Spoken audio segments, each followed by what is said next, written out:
By the late autumn of 1944, the island of Iwo Jima had ceased to be a mere geological formation of volcanic rock and black sand and had been transformed into a hollowed-out monument to the concept of infinite delay, a subterranean city of death designed by a man who had stared into the industrial heart of the United States and realized that the only way to fight a machine was to become a ghost. Lieutenant General Tadamichi Kuribayashi was unlike the samurai-obsessed commanders who had squandered their garrisons in futile bonsai charges on Saipan and Guam, for he possessed the terrifying clarity of a pragmatist who had served as a military attaché in Washington, D.C., and understood that the approaching American fleet would bring with it a storm of steel capable of pulverizing anything that existed on the surface of the earth. As he walked through the stifling, sulfur-choked tunnels being carved 30 feet beneath the Motoyama Plateau, the air temperature hovering near 140 degrees Fahrenheit due to the island's geothermal activity, Kuribayashi inspected the labor of 20,000 men who had been stripped to their loincloths, their bodies glistening with sweat and coated in the gray grime of volcanic ash, hacking away at the rock not to build a shelter, but to build a weapon. The general strategy was a radical departure from the water's edge doctrine that relied on stopping the enemy on the beach.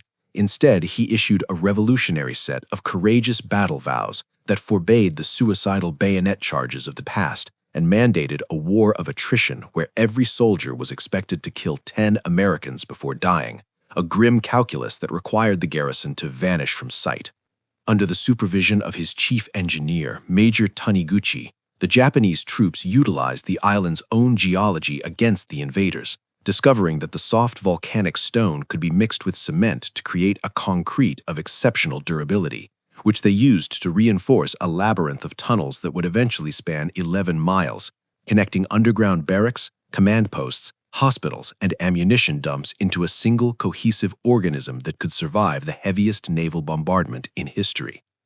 The engineering was sophisticated and claustrophobic, with tunnels designed with multiple 90-degree turns to baffle the blast waves of enemy explosives, and ventilation shafts drilled vertically to the surface, camouflaged as innocuous rocks or termite mounds, allowing the subterranean army to breathe while the surface was churned into a moonscape by American battleships. Kuribayashi knew that the Americans would fire millions of shells, but he calculated that those shells would only rearrange the dirt on top of his head, leaving his fighting strength untouched in the invisible fortress below. He designed the firing positions not as exposed trenches, but as pillboxes with narrow apertures that offered no target to the naked eye, positioned to deliver interlocking bands of grazing fire across the killing zones, and critically, these positions were connected to tunnels to the main network, allowing a Japanese machine gunner to fire until his position was overwhelmed and then simply retreat into the dark, reappear at a different aperture 50 yards away, and engage the enemy from the flank.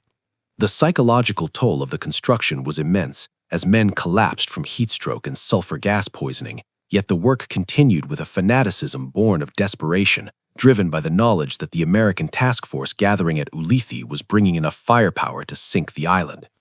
Deep within the bowels of Mount Suribachi, the dormant volcano that anchored the island's southern tip, the defenders carved out a 7-story hive of heavy artillery and observation posts, transforming the mountain into a hollowed-out watchtower that could look down upon every inch of the potential landing beaches.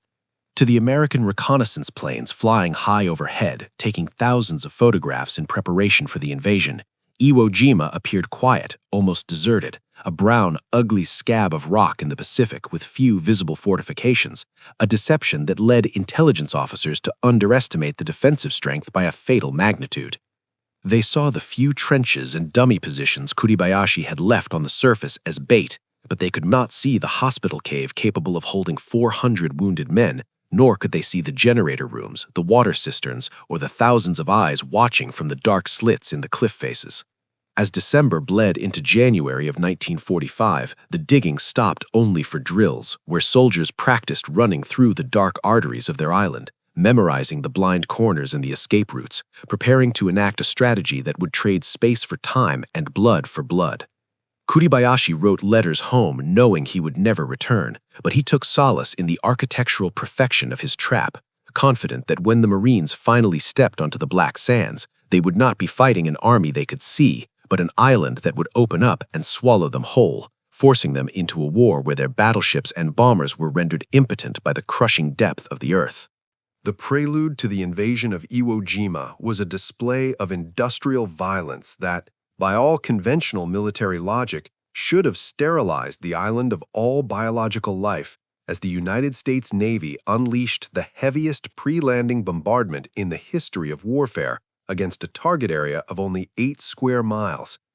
For 3 consecutive days in mid-February 1945, the battleships USS New York, Texas, and Nevada parked offshore and trained their massive 14-inch guns on the slopes of Mount Suribachi and the Motoyama Plateau, firing shells the weight of small cars that slammed into the volcanic rock with earth-shattering concussions, rearranging the topography and shrouding the island in a permanent, acrid gray fog of pulverized stone and cordite. To the Marines of the 4th and 5th Divisions watching from the railings of the transport ships, it seemed impossible that anything could survive such a cataclysm. They cheered as geysers of dirt erupted into the sky, believing that the softening up had turned the defenders into jelly. But deep beneath their feet, in the cool, dimly lit silence of the tunnel network, General Kuribayashi sat at his desk listening to the dull, rhythmic thumping of the explosions above, the vibrations shaking dust from the ceiling but failing to crack the reinforced concrete of his command bunker. He had anticipated this storm, and he had ordered his troops to stay deep, to hold their fire, and to wait for the fleet to cease its thunder, knowing that the Americans would mistake silence for death. On the morning of February 19, known as D-Day, the naval gunfire lifted and the first wave of Marines hit the beaches, their boots sinking into the loose, terraced black ash that made running impossible, struggling up the slopes like men in a nightmare trying to climb a mountain of coffee grounds. Platoon Sergeant Gunny Miller, a veteran of Saipan, led his squad over the first terrace, his rifle ready, expecting the immediate crack of machine gun fire that usually greeted a landing, but there was only the sound of wind and the surf. The beach was crowded with men and equipment, thousands of targets piling up in the confusion of the soft sand, yet the island remained dormant, a silence that felt heavier and more terrifying than the noise of battle. Then, Kuribayashi sprung the trap. It didn't begin with a single shot, but with a synchronized eruption of the earth itself, as hundreds of camouflaged apertures on the slopes of Suribachi and the quarries to the north opened their shutters simultaneously. The Japanese defenders, who had been waiting patiently by their view slits, unleashed a crossfire so dense it looked like a solid sheet of lead.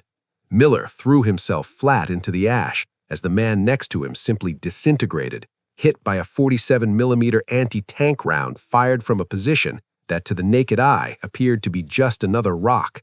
The horror of the situation became instantly clear. The enemy was not on the island, they were in it.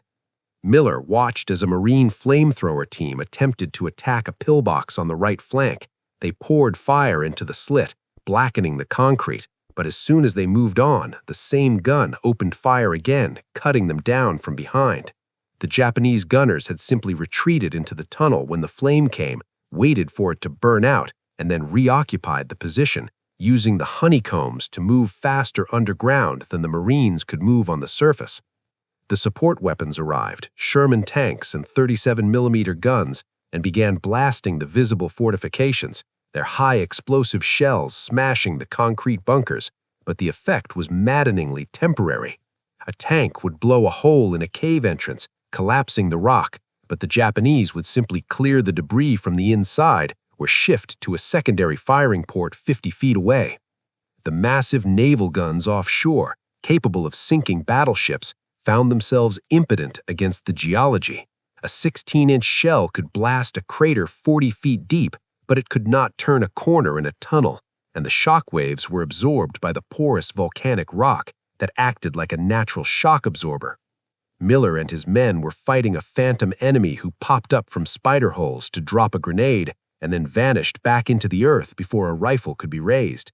The maps issued to the officers were useless, mere two-dimensional drawings of a three-dimensional battlefield where the verticality of the caves mattered more than the horizontal terrain.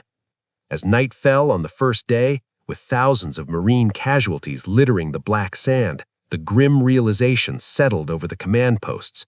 The technology of high explosives designed to shatter steel and flesh was failing against the primitive durability of the cave. They were throwing steel against a mountain, and the mountain was shooting back. The Americans realized that they could not shell the Japanese out, nor could they starve them out. They would have to go in and dig them out, one cave at a time, in a form of warfare that had devolved from the Industrial Age back to the Stone Age, requiring a brutality that standard infantry tactics could not provide. The stalemate on Iwo Jima forced the American military to confront a horrifying geometric truth. In a war of tunnels and right angles, a bullet that travels in a straight line is structurally obsolete. The Japanese had defeated the trajectory of the rifle and the cannon by simply turning a corner in the dark, necessitating a weapon that could ignore the laws of ballistics and behave like a living thing, a weapon that could flow around obstacles, expand to fill a volume, and hunt the enemy into the deepest recesses of the earth.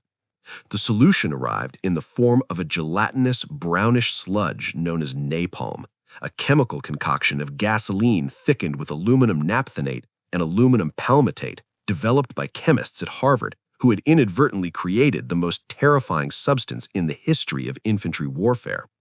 Unlike raw gasoline, which burned up quickly and ran off surfaces, napalm was sticky, tenacious, and burned with a slow, agonizing intensity at temperatures exceeding 2,000 degrees Fahrenheit. It was not merely fire, it was liquid fire, capable of adhering to skin, uniforms, and rock walls, splashing like water but burning like a furnace. However, the delivery system for this chemical nightmare, the man-portable M2 flamethrower, was fatally flawed for the scale of the Iwo Jima tunnel network. The M2 operator had to stand exposed within 20 yards of a cave mouth to fire, carrying a heavy tank that made him a prime target for Japanese snipers, and his fuel supply lasted only 7 seconds, barely enough to clear a single spider hole. To flush out an 11-mile city of tunnels, the Marines needed a dragon, not a man with a lighter. Enter the Chemical Warfare Service and the ingenuity of the forward repair depots, where engineers began to modify the workhorse of the American armored divisions, the M4A3 Sherman tank, into a mechanical monster known to the troops as the Zippo or the Ronson.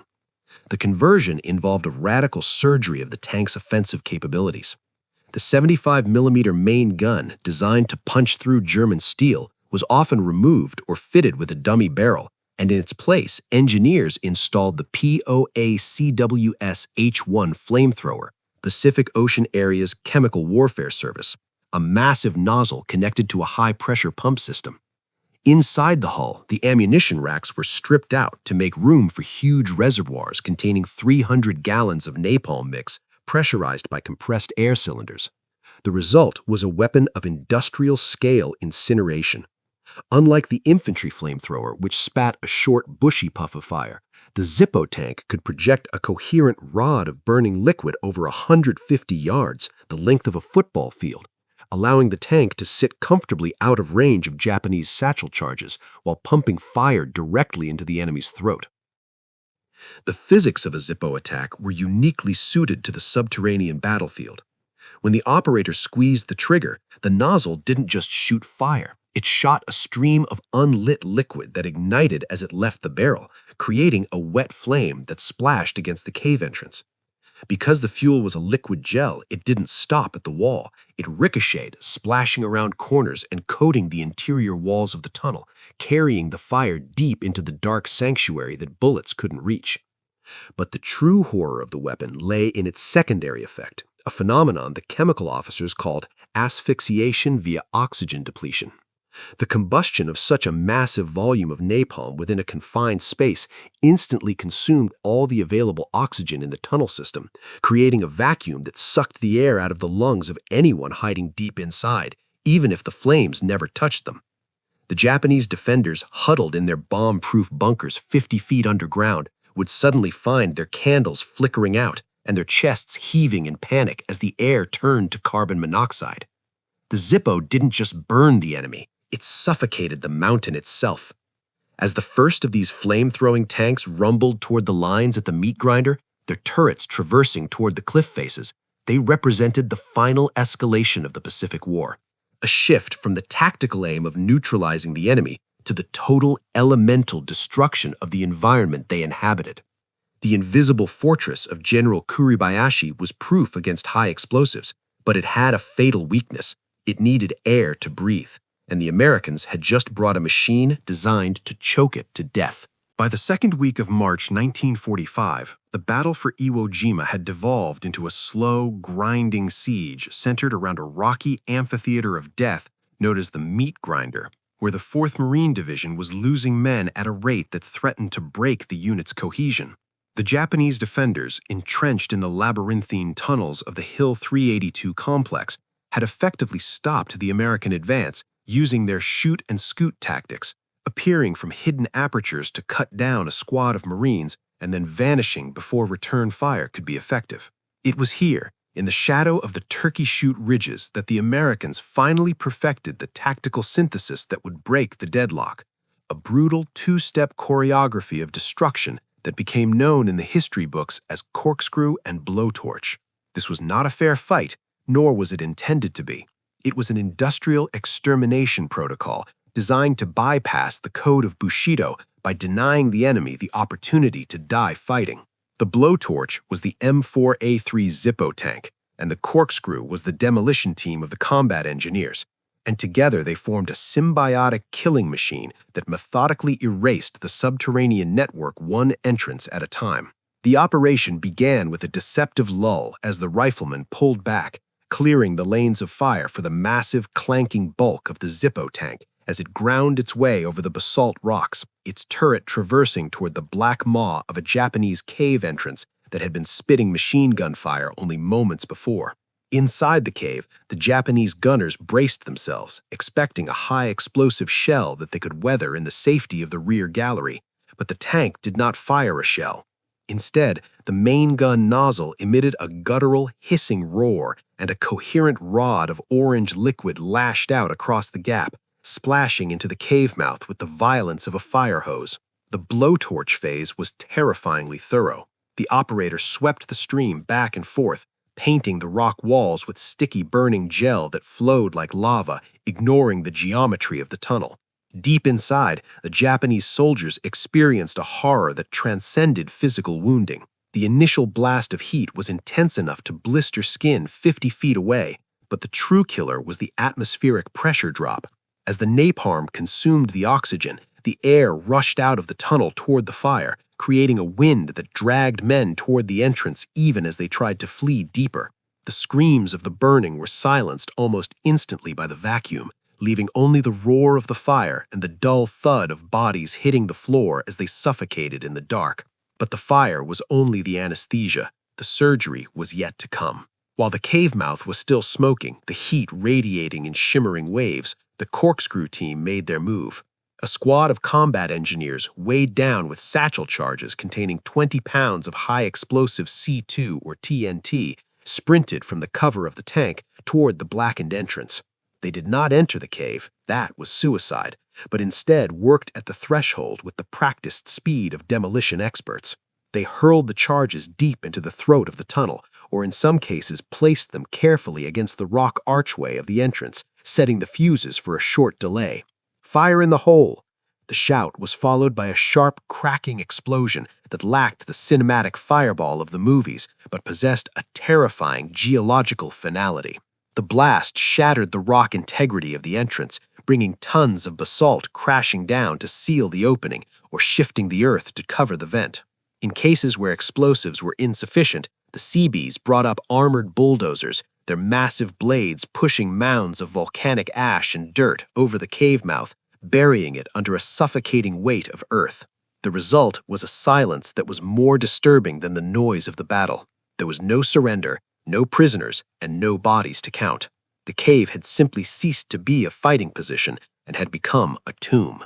The Japanese soldiers trapped inside behind the wall of collapsed rock were left in pitch blackness, their air supply cut off, doomed to a slow, agonizing death by carbon monoxide poisoning or dehydration in the tomb they had dug for themselves. The Corkscrew and Blowtorch team didn't pause to reflect on the grim morality of their work.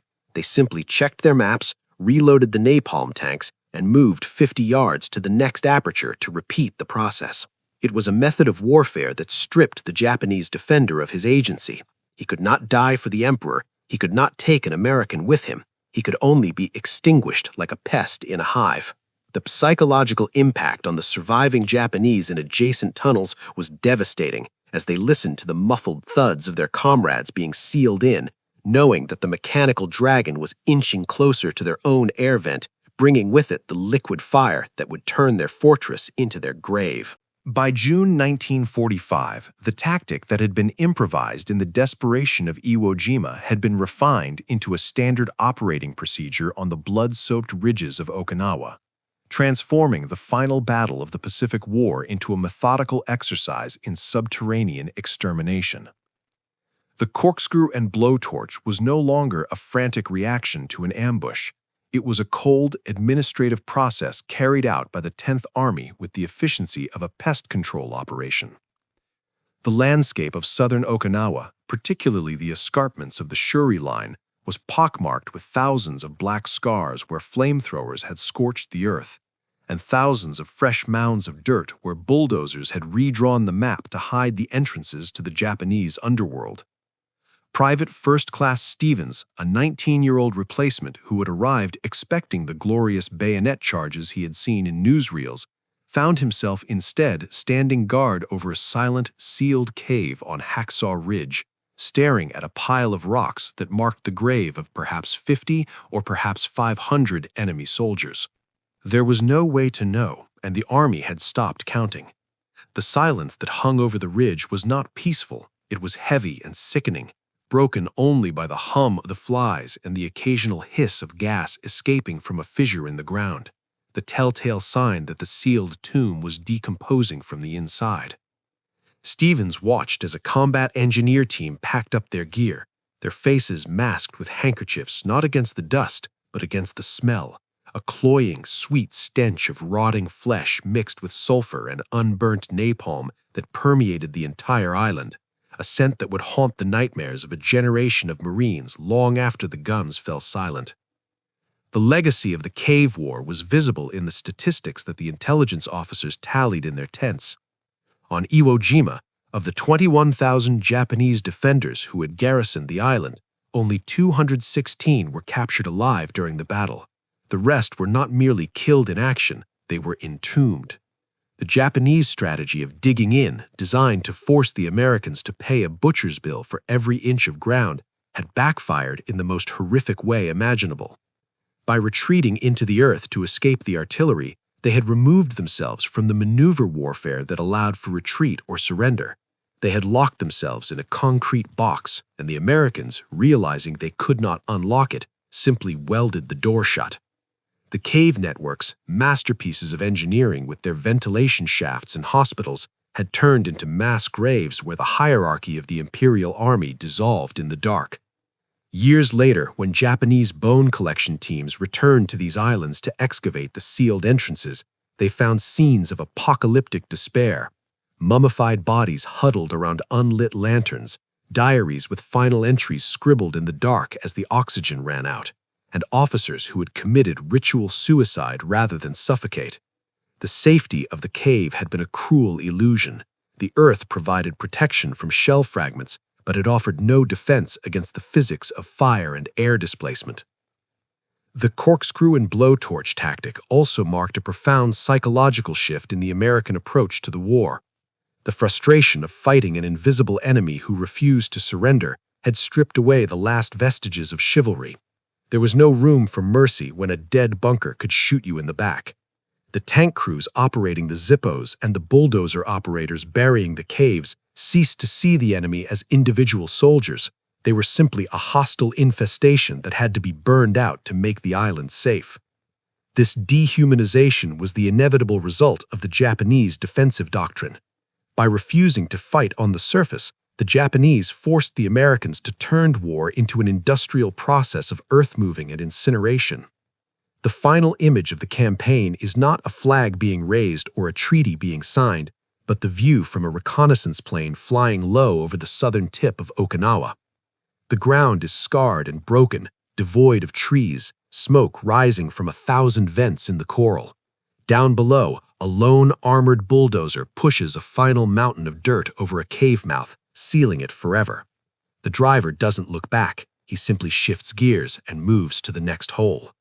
The war had ended, not with the clash of swords, but with the roar of an engine burying the past, proving that against a modern industrial power willing to use liquid fire, there is no hole deep enough to hide in.